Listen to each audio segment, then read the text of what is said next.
भूत नैसे रोग हरे शव पीरा जपत निरंतर हनुमत वीरा। दोस्तों ये जो कहानी है एक महिला भक्त की है जो कंप्यूटर ऑपरेटर है।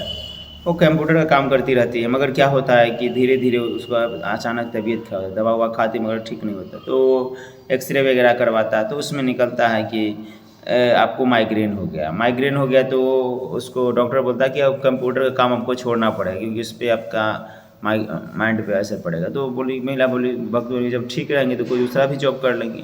महिला वक्त घर पे रहने लगी। घर पे रहते रहते उसको तरह तरह का पति से झगड़ा, बेटा से झगड़ा, हमेशा झगड़ा ही होता रहता था। 1-2 महीना के बाद क्या हुआ, फिर से उसको पेट दर्द किया तो पेट में पथरी निकल गया। पेट में पथरी निकला। फिर 1 महीना बाद फिर वो टेस्ट के लिए गई तो पेट में गड्ढा निकल गया। मतलब गड्ढा बना हुआ है। वो महिला वक्त सोच रही थी क्या क्या चीज़ का हम दवाई खाए, माइग्रेन हो गया, पेट में पथरी हो गया, गड्ढा हो गया, क्या की चीज़ की दवाई खाए। और वो महिला जो शिव जी का भक्ति करती थी और दुर्गा माँ का। धीरे धीरे क्या हुआ, वही मोबाइल पर यूट्यूब स्क्रॉल कर रही थी, हनुमान जी का आया। तो हनुमान जी को उसमें लिखा हुआ था कि आप संकल्प लीजिएगा शनि या मंगलवार को। धीरे धीरे वो अब अंतरिक्ष चले 11 बार 21 बार हनुमान चालीसा पढ़ेगा तो धीरे धीरे ठीक हुई। तो ये महिला वक्त 11 बार हनुमान चालीसा पढ़ने लगी और धीरे धीरे क्या हुआ, 2 महीना या 3 महीने के बाद महिला भक्त पूरी तरह से ठीक हो गई। तो महिला भक्त में बागेश्वर धाम सपना में आते, बोलता तुमको ये जो किया कराया है ये तुम्हारा अपना नहीं है, ये जो महिला तुम्हारे घर के बगल में डायन जो है उसका किया कराया हुआ है, तुम ठीक हो जाओगे, उसका कोई दिक्कत नहीं है। महिला भक्त धीरे धीरे ठीक हो गया। आगे चल के ये इनको घर लेना था। घर लेने के लिए पैसा वैसा नहीं था। पैसा से किसी तरह व्यवस्था किए, लोन लेने के लिए अप्लाई किए।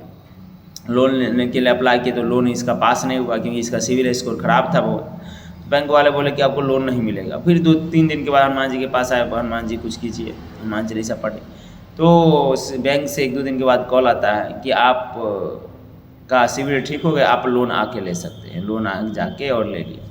कभी कभार इसको लोन अमाउंट ज़्यादा था और कभी कभार क्या हुआ, इसके साथ पैसा नहीं रहता था और ये सोचती कहाँ से भरेंगी कहाँ से, और अकाउंट चेक करने जाती, जितना इनको पैसा भरना रहता था उतना इसके अकाउंट में रहता। ये अजीब बात है। वो सोचती थी कहाँ से आ गई, तो वो सोचती थी कि हनुमान जी का ही क्या करा, हनुमान जी ही ने ये पैसा भेजे हैं। तो उस महिला को सिविल कभी भी मतलब उस टाइम पे पैसा भी अकाउंट में आया तो पैसा भी बढ़ा, कभी कभार ऐसा होता था। तो दोस्तों देखा, हनुमान जी की भक्ति करने से मतलब कोई भी संकट नहीं आता। जो भी है संकट वो हनुमान जी हर लेते हैं और आपको एक अच्छी ज़िंदगी दे देते हैं। इसीलिए आप लोग कहते हैं दोस्तों हनुमान चालीसा का पाठ किया कीजिए और सभी संकटों से मुक्ति पाए। जय श्री राम, जय हनुमान, जय बागेश्वर धाम।